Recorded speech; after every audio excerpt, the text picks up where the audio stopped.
Jai Shri Krishna. This video is for Gita Olympiad 2025 and I'm going to continue with Adhyay number 2. Om Shri Paramatmani Namaha. Shlok number 49.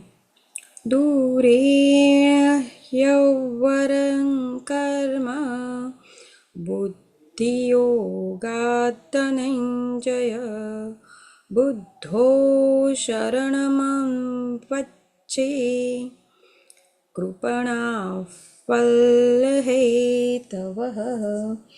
એનો અનુવાદ એવી રીતે થાય છે કે હે ધનંજય, ભક્તિમય સેવા દ્વારા બધા જ નિત્ય કર્મથી દૂર રહી એવા જ ભાવથી ભગવાનને શરણાગત થાય. જે લોકો પોતાના કર્મના ફળ ભોગવવાની ઈચ્છા રાખે છે તેઓ તો કૃપણ હોય છે. અહીંયા કૃપણનો મતલબ કે કંજૂસ કહેવાય છે. એટલે ભગવાનના સનાતન સેવક તરીકેની પોતાની વાસ્તવિક સ્વરૂપ અવસ્થાને સમજી જનારો મનુષ્ય કૃષ્ણ ભાવના પર થઈને કર્મ કરવા સિવાયની અન્ય સર્વે પ્રવૃત્તિઓનો ત્યાગ કરે છે. અગાઉ પણ કહ્યું હતું કે બુદ્ધિયોગ એટલે ભગવાનની દિવ્ય પ્રેમસભર ભક્તિમય સેવા. જીવાત્મા માટે આવો ભક્તિયોગ જ કર્મનો સાચો માર્ગ છે. કૃપણ મનુષ્યો એટલે કે કંજૂસ મનુષ્યો જ પોતાના સકામ કર્મના ફળ ભોગવવા ઈચ્છે છે, જેના લીધે તેઓ સંસારના બંધનમાં વધારે લપટાય છે. મનુષ્ય તેની સમગ્ર શક્તિઓ કૃષ્ણ ભક્તિના કામ કરવામાં વાપરવી જોઈએ. આનાથી તેનું જીવન સાર્થક થશે. કૃપણોની જેમ ભાગ્યહીન મનુષ્યો તેમની માનુષી શક્તિ ભગવાનની સેવામાં પરોવતા નથી. શ્લોક નંબર 50. બુદ્ધિયુક્તો જહાતીહ ઉભે સુકૃત દુષ્કૃતે તસ્માદ્યોગાય યુજ્યસ્વ યોગ કર્મસુ કૌશલમ.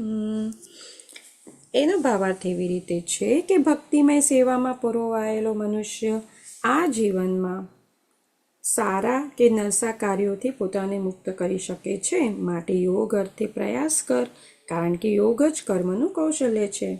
અહીં યોગ એટલે ભક્તિ યોગ છે. પ્રત્યેક જીવાત્માએ અંતકાળથી પોતાના સારા નરસા કર્મના ફળ સંચિત કરેલા હોય છે. આમ હોવાથી તે પોતાની વાસ્તવિક બંધારણીય સ્થિતિથી સદા અજાણ રહ્યો છે. આ અજ્ઞાનને ભગવદ્ ગીતાના ઉપદેશથી દૂર કરી શકાય છે.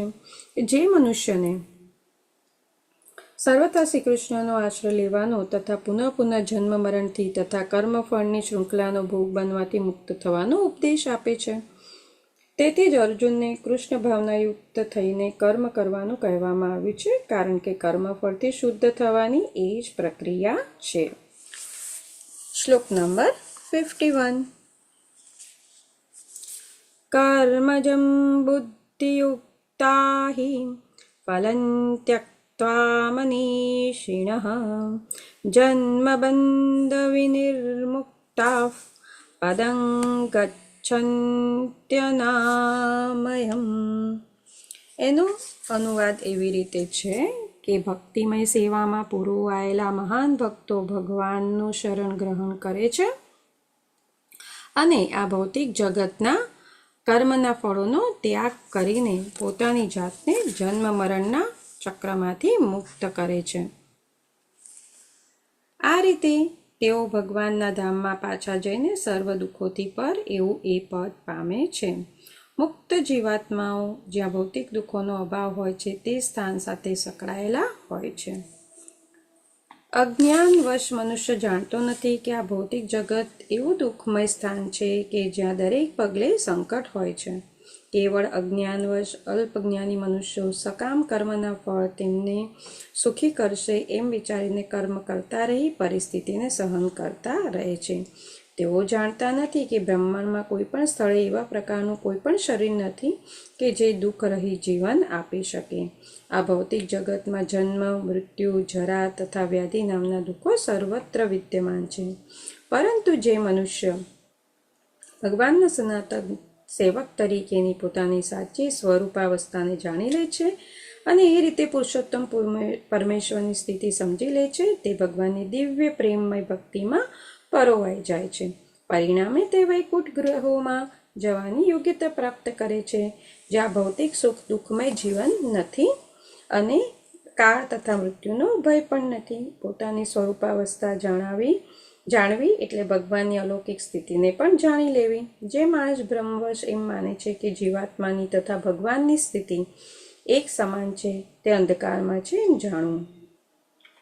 જે મનુષ્ય પોતાની સ્થિતિ સેવા કરવાની છે એમ સમજીને પોતાને ભગવત સેવામાં સમર્પી દે છે, તે તરત જ વૈકુંઠ લોકમાં જવા માટે અધિકારી બને છે. ભગવાનના કાર્ય માટે થતી સેવા એ જ કર્મયોગ અથવા બુદ્ધિયોગ કહેવાય છે, અથવા સ્પષ્ટ શબ્દોમાં ભગવાનની ભક્તિમય સેવા કહેવાય છે. ઓમ શ્રી કૃષ્ણાર્પણમસ્તુ. હરે નમઃ હરે નમઃ હરે નમઃ. જય શ્રી કૃષ્ણ.